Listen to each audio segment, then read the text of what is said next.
मैं हूं विवेक, future IITian channel पे आपका स्वागत है। तो बच्चों, हम लोगों ने बायनोमियल थ्योरम ऑलरेडी कंप्लीट कर लिया है और आज से हम लोग नया टॉपिक अपना स्टार्ट करने जा रहे हैं। जैसा कि मैंने आपको कहा था, परम्यूटेशन एंड कॉम्बिनेशन, जिसको शॉर्ट में हम लोग पीएनसी कहते हैं। तो यहाँ पे इम्पॉर्टेंट चीज़ ये है कि ये एक हाईली स्कोरिंग टॉपिक है और थोड़ा लॉजिकल है। अगर आपको कंसेप्ट क्लियर हैं तो फिर आपको कोई डाउट नहीं होगा। और जैसा कि हम लोग जानते हैं कि जेईई मेन और जेईई एडवांस के हर पेपर में इसका क्वेश्चन आता है। तो from basic level to advance level हम लोगों को पढ़ना है। फ्रॉम जीरो से स्टार्ट करेंगे और जो भी सिलेबस में है वो 1 बाय 1 पढ़ेंगे। लेकिन आगे बढ़ने से पहले आपसे रिक्वेस्ट है कि आप हमारे चैनल को ज़रूर सब्सक्राइब कर दीजिए और बेल आइकन को दबा दीजिए, जिससे आगे की क्लास की इन्फॉर्मेशन आप तक पहुंच जाए। तो बच्चों, अब ये क्या है, आप हेडिंग लिखो कॉपी में, नोटबुक में हेडिंग लिखिए permutation and combination. Permutation and combination का मतलब क्या होता है कि अब हमें अरेंजमेंट और सिलेक्शन से रिलेटेड चीज़ें करनी है। यहाँ पे एक इम्पॉर्टेंट पॉइंट है जिसको आपको हमेशा ध्यान रखना होगा। और वो इम्पॉर्टेंट पॉइंट क्या है? तो वो इम्पॉर्टेंट पॉइंट ये है बच्चों कि यहाँ पे इस चैप्टर का मतलब होता है total number of counting without doing actual counting. पहले मैं कुछ चीज़ें लिख देता हूँ, फिर एक एक करके 1 बाय 1 आपको एक्सप्लेन करेंगे। तो आप हेडिंग लिखिए, पहले परम्यूटेशन क्या है, कॉम्बिनेशन क्या है, ये मैं आपको एक एक करके एक्सप्लेन कर दूंगा। लेकिन सबसे पहले इस चैप्टर में करना क्या है, the total number of counting, total number of counting without doing actual counting.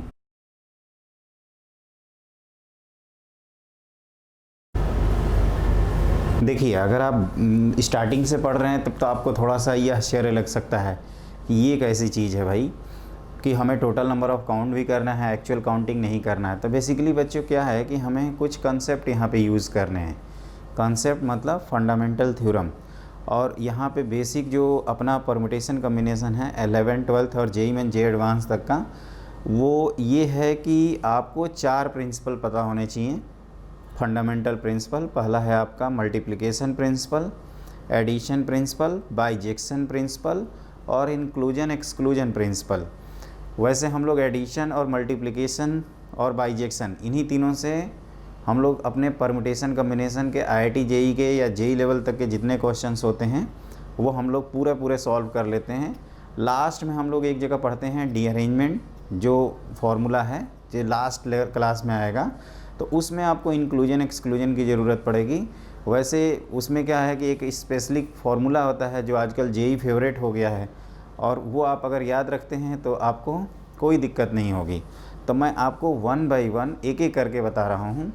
तो सबसे पहला आप हेडिंग लिखिए मल्टीप्लिकेशन प्रिंसिपल। मैंने पहले नाम लिख दूँ ताकि आपको ये रहे कि हमारे सिलेबस में क्या क्या है, तो आप चाहो तो लिख लो। पहला है आपका मल्टीप्लिकेशन प्रिंसिपल, मल्टीप्लिकेशन, और ये है आपका प्रिंसिपल। ये फंडामेंटल प्रिंसिपल हैं आपके। दूसरा है आपका एडिशन प्रिंसिपल। तीसरा है बाइजेक्शन बोलते हैं इसको, बाइजेक्शन प्रिंसिपल। और fourth inclusion exclusion, bijection rule भी कह सकते हैं, इंक्लूजन एक्सक्लूजन। तो हम ये कह रहे थे कि हम लोगों का परम्यूटेशन कॉम्बिनेशन ऑलमोस्ट 99% इसी से कवर हो जाता है, 1 2 3 से। ये जो लास्ट वाला है इसको हम लोग पढ़ें ना पढ़ें उससे कोई फ़र्क ही नहीं पड़ता। मेनली जो एडिशन और मल्टीप्लिकेशन आपका इम्पॉर्टेंट है। और बच्चों, नाम से ही क्लियर है। मैं एक बार बता दूं इसमें क्या करते हैं। मल्टीप्लिकेशन मतलब आंसर लाने के लिए हमें चीज़ों को मल्टीप्लाई करना है। आप ऐसे माइंड मेकअप कर सकते हैं कि इस तरह का होगा। एडिशन मतलब कुछ चीज़ें ऐड करनी होंगी, ये कैसी चीज़ें होंगी, तो आइदर और वाली होंगी। बाइजेक्शन मतलब क्या होता है कि हम एक बार एक्स्ट्रा आंसर पूरा का आंसर काउंट कर लेते हैं और जो हमें नहीं चाहिए उसको रिमूव कर देते हैं, जिसको हम लोग रिवर्स काउंटिंग कहते हैं। कि पहले जैसे आपको यहाँ से यहाँ तक चलना है तो आप क्या करिए, यहाँ से यहाँ चल जाइए और फिर ये जो केस है उसको हटा दीजिए। तो इसी को कहते हैं बाइजेक्शन। इसको भी हम लोग काफ़ी क्वेश्चन में यूज़ करेंगे। और लास्ट तो हमने बता ही दिया, इसमें total case minus at least 1 at least 2 at least 3 करके सब्ट्रैक्ट किया जाता है। तो जब आएगा तब आपको एक एक करके 1 बाय 1 बता देंगे। तो इसमें जो पहला हेडिंग है जो अपने सिलेबस के लिए इम्पॉर्टेंट भी है, और वो है मल्टीप्लिकेशन प्रिंसिपल। तो देखो इसमें क्या होता है, एक्चुअली इन प्रिंसिपल के बेसिस पे हमें काउंटिंग करने की, मैनुअली एक्चुअल काउंटिंग करने की कोई ज़रूरत नहीं पड़ती है। इस वजह से हमने लिखा है total number of counting without doing actual counting. मतलब हम आंसर भी रिपोर्ट कर देंगे और मैनुअली एक्चुअली गिनेंगे भी नहीं। तो ये है आपका मल्टीप्लिकेशन प्रिंसिपल।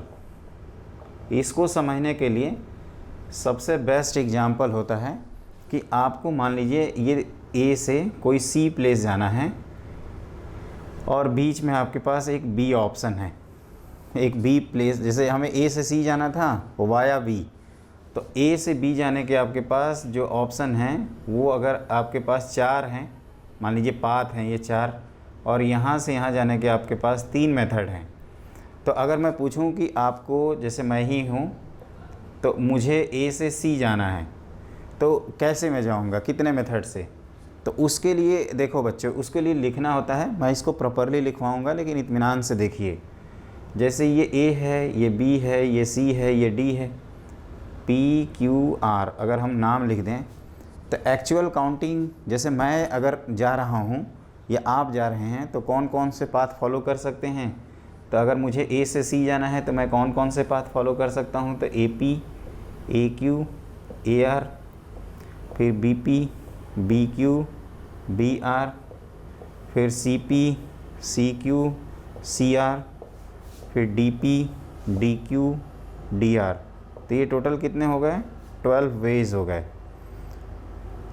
माने 12 तरीके हैं जिससे हम लोग ए से सी जा सकते हैं।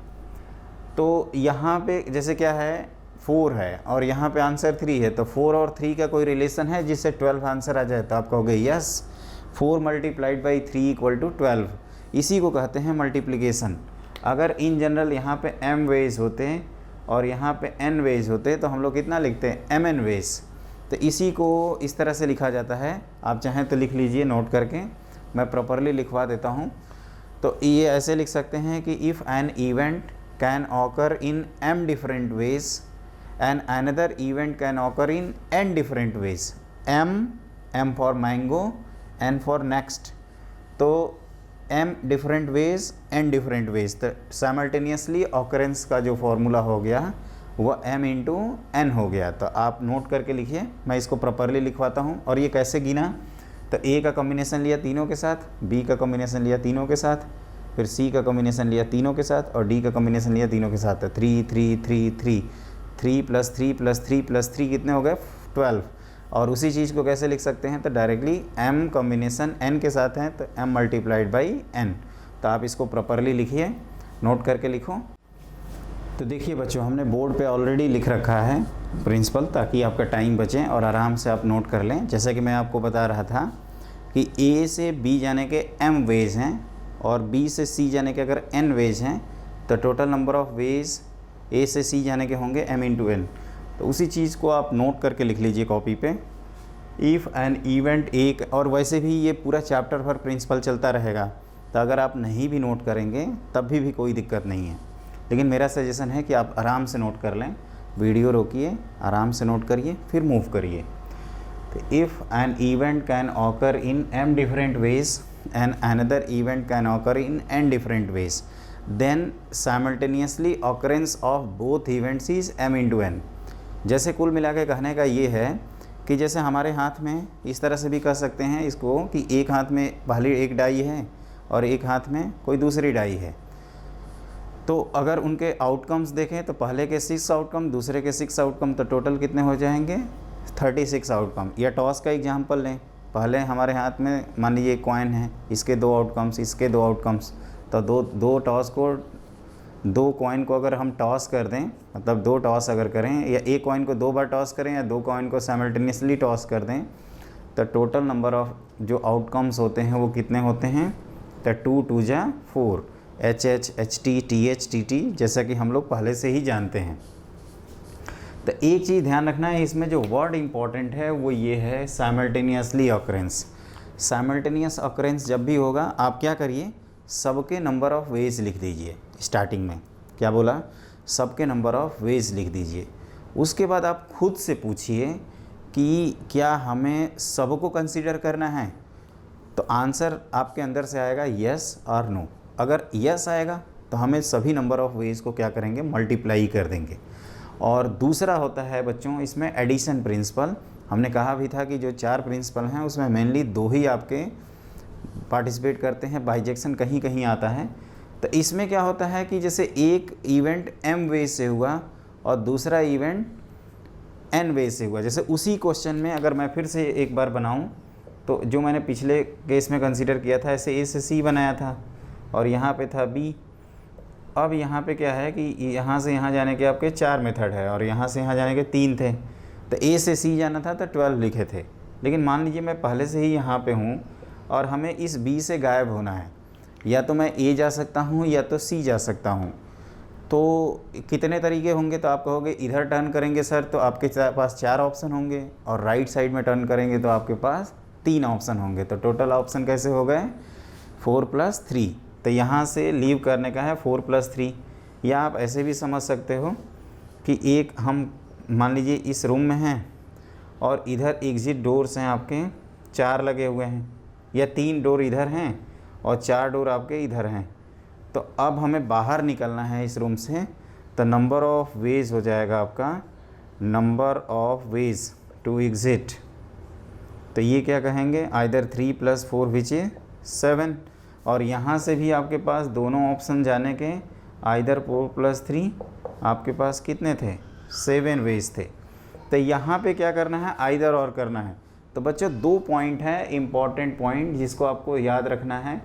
और इम्पॉर्टेंट पॉइंट ये है कि अगर साइमल्टेनियसली ऑकरेंस होगा, साइमल्टेनियस मतलब साथ साथ, तो आप क्या करना, आप क्रॉस कर देना, मतलब मल्टीप्लाई करना, मल्टीप्लाई।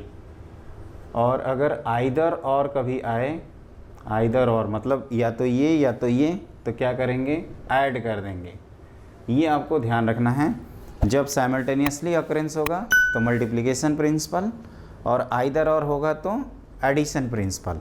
क्या बोला मैंने, फिर से बोलो, जल्दी बताओ। मैंने ये कहा कि एक तरीका मतलब 2 इवेंट्स हैं a और b, और a के करने के m वेज हैं और b के करने के n वेज हैं। जैसे मान लीजिए एग्जाम्पल से नहीं, इस तरह से करें कि पहले के करने के 5 तरीके हैं और दूसरे के करने के 7 तरीके हैं। तो दोनों को साइमल्टेनियसली कर दिया जाए तो उसके हो जाएंगे 5 × 7 = 35 मेथड। और दोनों में से मिनिमम एक करने के, एग्जैक्टली एक करने के कितने होंगे, तो कहोगे कि इधर 7 + 5, तो वो हो जाएगा 12। तो एडिशन और मल्टीप्लिकेशन से लेकर अलर्ट रहिएगा। मैंने बार बार बोला, यही चीज़ इसमें इम्पॉर्टेंट है। कई स्टूडेंट का ये मैंने देखा है कि पूरा चैप्टर पढ़ जाते हैं और लास्ट में जाके फिर ये लटक जाते हैं कि सर अब ऐड करें या मल्टीप्लाई करें। तो बच्चों एक ही चीज़ है, आप खुद से पूछो कि साइमल्टेनियसली ऑकरेंस करना है क्या। तो अगर यस तो मल्टीप्लाई कर देना, और किसी एक से भी काम चल जाएगा तो ऐड करेंगे। तो ये हम लोगों ने बेसिक प्रिंसिपल पढ़ लिया, इसको आराम से आप नोट कर लीजिए। पहले क्वेश्चन में क्या था, हमें a से c जाना था तो 4 × 3 = 12 किए थे, लेकिन अब b से हमें भागना है, हम सब कुछ छोड़ छाड़ के भाग जाना चाहते हैं।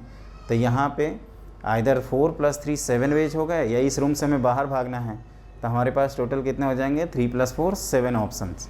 तो अब हम लोग कुछ बेसिक फार्मूला देखते हैं जिस पे बेस्ड करे जाएगा कुछ क्वेश्चन। तो आप लिखिए, आप इम्पॉर्टेंट रिजल्ट करके हेडिंग लिखो, इम्पॉर्टेंट रिजल्ट। इसको समझिएगा, आपके पास गिवन एंड डिस्टिंक्ट ऑब्जेक्ट्स, हम लोगों के पास क्या है, एंड डिस्टिंक्ट ऑब्जेक्ट्स हैं। और वो ऑब्जेक्ट्स मान लीजिए हैं x1, x2, x3 से लेकर xn तक। एंड अलग अलग लोग कह सकते हैं, ऐसे भी कह सकते हैं कि जैसे 10 स्टूडेंट हैं, 5 स्टूडेंट हैं, 20 स्टूडेंट हैं। नंबर ऑफ़ जो पर्सन होते हैं उनको डिस्टिंक्ट ही ट्रीट किया जाता है इन जनरल। जो नेचुरल चीज़ें हैं, जब तक कुछ मेंशन नहीं किया जाता है तब तक आप उनको डिस्टिंक्ट ही मानिए, जब कहा जाएगा आइडेंटिकल तभी मानेंगे। अब हमें क्या करना है कि ये जो n चीज़ें हैं अलग अलग, इसमें 3 फार्मूले पढ़ने हैं। पहला फार्मूला हमें सबको अरेंज करना है, दूसरा फार्मूला इसमें से r को उठा के अरेंज करना है, और तीसरा फार्मूला इन में से r को सेलेक्ट करना है। तो एक एक करके 1 बाई 1 हम लोग लिखते हैं। जैसे आगे पहला आया, अरेंजमेंट ऑफ ऑल ऑब्जेक्ट्स, तो ये इसका आंसर होता है n फैक्टोरियल। हम डायरेक्ट रिजल्ट लिख देते हैं, फिर एक एक करके प्रूफ करेंगे। Arrangement of number of ways of arrangement, obviously number of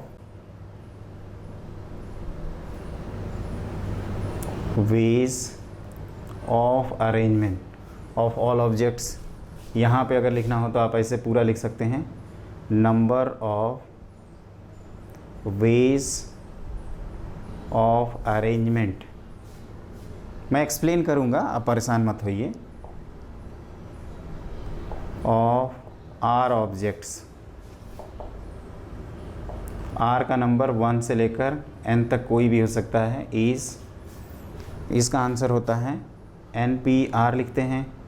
इसका वैल्यू होता है n factorial upon n minus R factorial, या इसको NCR इंटू आर फैक्टोरियल लिखा जाता है। जैसा कि हम लोग बायनोमियल थ्योरम में पढ़ रखे हैं, और जिन बच्चों की बायनोमियल थ्योरम की क्लासेस मिसिंग हैं वो बायनोमियल थ्योरम की क्लास ज़रूर करें। तीसरा, सिलेक्शन ऑफ या number of ways of selection, number of ways of selection of R objects, और R आपका 0 से लेकर n तक कोई भी हो सकता है, इक्वल टू NCR। तो देखो इसको प्रूफ करने का क्या तरीका है, मैं एक एक करके 1 बाई 1 बताता हूँ।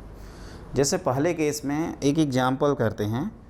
जैसे मान लीजिए अपने पास n लोग हैं और उनको बैठाना है, मतलब सीटिंग अरेंजमेंट। सबसे बड़ी बात है बच्चों कि आप ये सोच रहे होंगे कि सर ने टॉपिक का मतलब नहीं समझाया। तो परमुटेशन का मतलब होता है कि जहाँ पे ऑर्डर की इम्पोर्टेंस होती है। परमुटेशंस कहिए, अरेंजमेंट कहिए, ऑर्डर कहिए, नंबर ऑफ़ वर्ड्स से रिलेटेड जो प्रॉब्लम है, मतलब जहाँ पे अगर दो चीज़ें पोजीशन चेंज कर दें तो आपको नई चीज़ दिखे, वहाँ पे हम लोग अरेंजमेंट करते हैं, मतलब परमुटेशन यूज़ करते हैं। और जहाँ पे ऑर्डर का कोई इम्पोर्टेंस ही नहीं होता है, जैसे number of veg of selection, combination, grouping करना, है ना, एक बक्से में 4 चीज़ें रख देना, आप इंटरनली इग्नोर कर देना, तो वहाँ पे क्या होता है, उसको कहते हैं selection. When order is important than permutation, when order is not important than combination. और ऑर्डर किसका, तो ऑब्जेक्ट्स का। तो इस बात का आप ध्यान रखिएगा। तो पहली चीज़ है कि हम कह रहे थे कि जैसे आपको जब लोग बैठेंगे तो 2 लोग एक्सचेंज करेंगे तो तुरंत हमें दिख जाएगा कि ये दोनों अपने आप जगह चेंज किए हैं, तो ऑर्डर हम लोग काउंट कर रहे हैं, तो वहाँ पे हम लोग कहते हैं परमुटेशन। जैसे मैंने ये कहा कि आपको पहले केस का जैसे रिजल्ट समझना है, तो आप क्या करोगे, n प्लेस बना लोगे। n लोग हैं तो चेयर ला के लाओगे ना, अब ऐसा तो ही नहीं उठा के पटक देंगे उनको या उल्टा करके टांग देंगे, बैठाने के लिए चेयर तो लाना ही होगा हमें। तो ये मान लीजिए फर्स्ट प्लेस है, ये आपका सेकंड है, ये थर्ड है, ये फोर्थ है, और ये आपका nth है। तो पहले प्लेस पे जब बैठाने जाएंगे तो हमें कि टोटल कितने पर्सन दिखेंगे, तो आपको हो गए n दिखेंगे, तो n आके n वेज से इसको फिलअप कर सकते हैं। एक तो गया, अब जब दूसरे के लिए कितने आएंगे, n-1, तीसरे के लिए आएंगे n-2, फिर n-3, और लास्ट चेयर पे कौन बैठा होगा, 1। तो ये जब हमें सबको कंसीडर एक साथ करना है तो आप कह सकते हो ये हो गया नंबर ऑफ़ वेज। स्टार्टिंग से देखना मैंने क्या बोला, हम जैसे 5 लोग हैं तो 5 चेयर लगाए, पहले चेयर पे 5 आ सकते हैं, दूसरे पे 4, तीसरे पे 3, फिर 2, फिर 1, तो सबको मल्टीप्लाई कर देंगे क्योंकि सबको बैठाना है। अरेंजमेंट ऑफ ऑल ऑब्जेक्ट्स का मतलब हमें सबको कंसीडर करना है, इस बात का ध्यान रखिएगा। तो ये कितने हो गए, number of ways of arrangement n factorial. ये पहले केस का है जब हमें n को बैठाना था। दूसरे केस में क्या है, r ही को बैठाना है, जैसे 5 में 4 को ही बैठाना है, 5 में 3 को ही बैठाना है, या 5 में 5 को बैठाना है। तो अब कितना चेयर लाएंगे, r लाएंगे चेयर। तो दूसरे केस में समझिएगा, इसको मैं एक एक करके एक्सप्लेन कर देता हूँ। जैसे दूसरे केस में थोड़ा रिजल्ट की इम्पोर्टेंस है, आप पहले रिजल्ट लिख लीजिए, मैं एक एक करके बता रहा हूँ, क्योंकि बच्चों ये PNC की मैंने देखा है फर्स्ट क्लास ही सबसे ज़्यादा इम्पॉर्टेंट होती है। अगर फर्स्ट क्लास आप सीख गए तो आगे की क्लास में तो खाली क्वेश्चन की लाइन लगा देंगे और कुछ नहीं होगा। तो ये आप पहले आराम से नोट कर लो।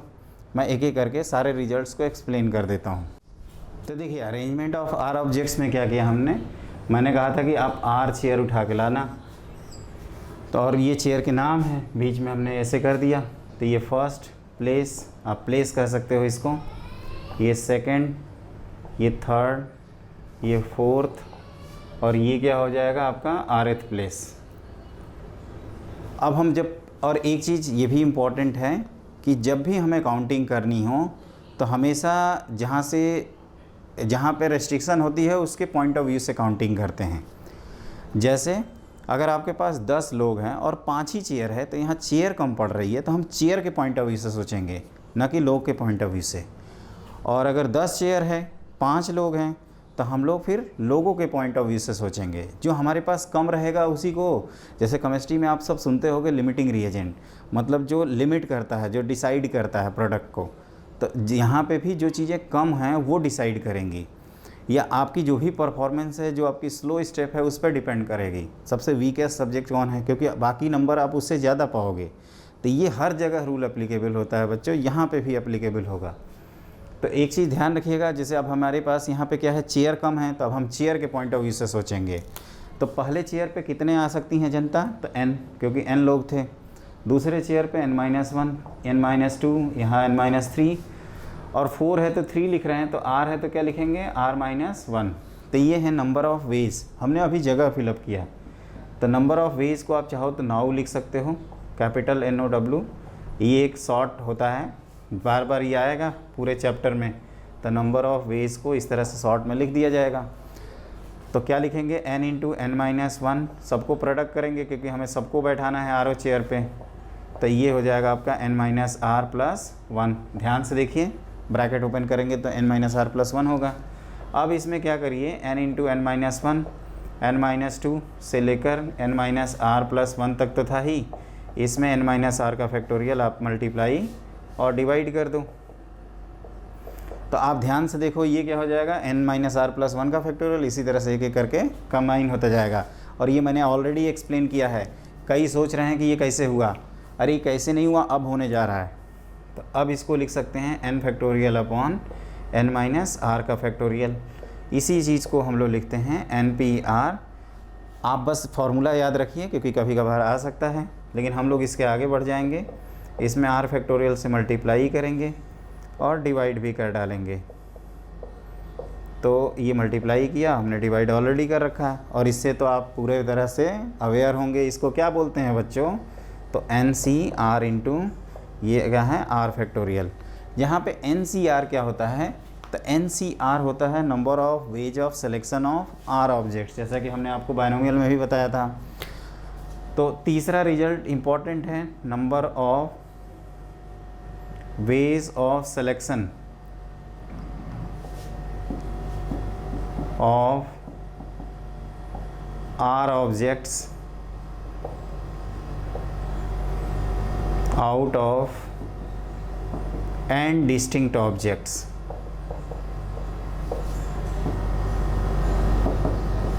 तो ये कितना हो जाएगा, NCR। इसको आप याद ही रखें तो बेहतर है। उसका फॉर्मूला ये है बच्चों कि इसको भी प्रूफ किया जाता है, ये NCR कैसे आता है। जैसे स्टार्टिंग में आप मान लीजिए कि n वेज हैं, सॉरी x वेज हैं, तो आप ये प्रोसेस को दो तरीके से कर सकते हो। एक तो चेयर लगा दिया r और उसको बैठाया, तो उसका आ गया NCR इंटू r फैक्टोरियल।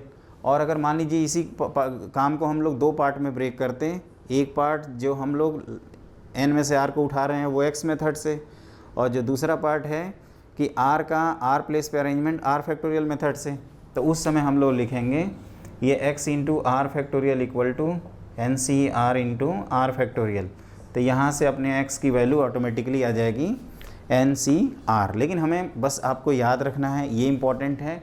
और ये जो सेकंड पार्ट है, और ये ध्यान रखना हमने ये बनाया था तो बाद में मल्टीप्लाई भी करना है ना, ये लास्ट में मल्टीप्लाई कर देते हैं। और सबसे इम्पॉर्टेंट मल्टीप्लाई ही क्यों, सपना आएगा क्या मल्टीप्लाई करने का, तो नहीं कहो कि सर आप चिल्ला चिल्ला के कह रहे हो कि साइमल्टेनियसली ऑकरेंस होगा तो मल्टीप्लाई ही कर देना, आइदर और होगा तो ऐड कर देंगे। तो वही चीज़ आप ध्यान रखिएगा कि यहाँ पे क्या है, इन R हमारे जो भी हैं स्टूडेंट हैं, जो भी है जनता है, कोई भी है, मित्र हैं, इन सबको क्या करना है, इनको सबको कंसीडर करना है। तो हमें यहाँ पे मल्टीप्लाई करना होगा। ऐसा नहीं कर सकती कि एक को बैठाया और बाकी को भगा दिया, बाकी तो नाराज़ हो जाएंगे।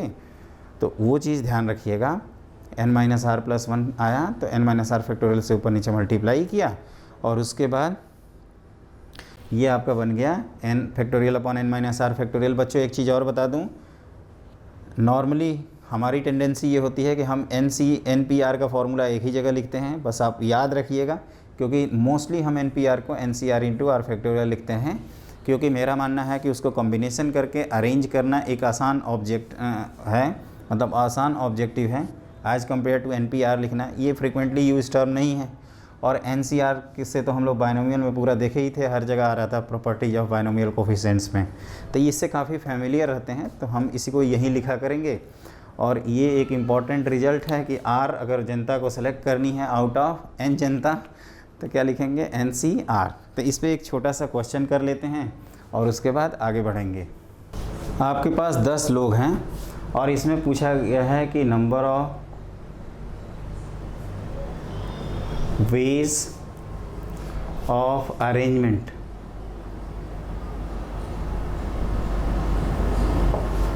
of all person,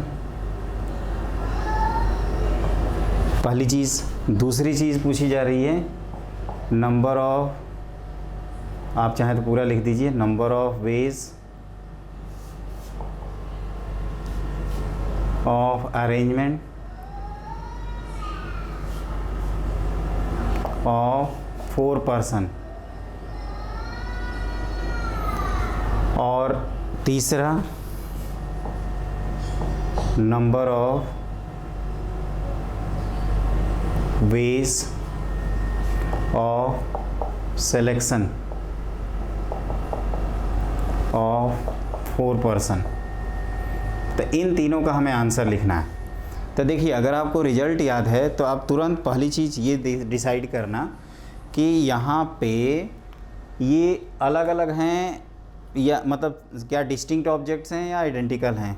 तो आंसर क्या आएगा, डिस्टिंक्ट हैं, क्योंकि जो लोग होते हैं इन जनरल हम लोग उनको डिस्टिंक्ट मानते हैं। तो पहले पार्ट का आंसर है 10 फैक्टोरियल, क्योंकि n को n प्लेस पे अरेंज करने का 10 फैक्टोरियल। 4 लोगों को अरेंज करना है तो 10 में से 4 को उठा के लाएंगे और उन चारों को अरेंज कर देंगे। तीसरे पार्ट में सिलेक्शन करना है तो 10 में से 4 को उठा के लाएंगे। और जैसा कि मैंने बाइनोमियल में बताया था कि इसका आंसर कितना होता है 210, और दूसरे वाले का 210 मल्टीप्लाइड बाई 24। मल्टीप्लाई तो कर ही लोगे ना, मैं ही बताऊं, मल्टीप्लाई करना भी इतना करके रखना। तो देखिए, अभी आज की क्लास में हम लोगों ने क्या पढ़ा, तो मल्टीप्लिकेशन प्रिंसिपल, जिसमें हमने ये बताया था कि जब भी आपको चीज़ों को मल्टीप्लाई कर, जैसे साइमल्टेनियसली कंसीडर करना हो तो मल्टीप्लाई कर देना, और वो 2 या 3 4 5 6 7 n के लिए भी होल्ड करता है। दूसरा हमने बताया एडिशन प्रिंसिपल, एग्जाम्पल से याद रखिए, आइदर और करना है तो ऐड, साइमल्टेनियसली करना है तो मल्टीप्लाई। उसके बाद हमने आपको 3 रिजल्ट बताए।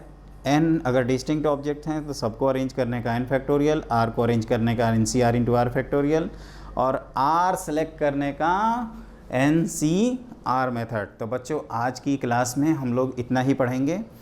अगली क्लास जो होगी तो इसी पे बेस्ड पहले कुछ क्वेश्चंस कराएंगे और उसके बाद आगे बढ़ेंगे। लेकिन आप हमारे चैनल को प्लीज़ सब्सक्राइब कर लें और ज़्यादा से ज़्यादा बच्चों को शेयर करें, जिससे बाकी बच्चे भी मैथमेटिक्स को एंजॉय कर सकें। तो आज की क्लास के लिए बस इतना ही। Have a great day, bye bye.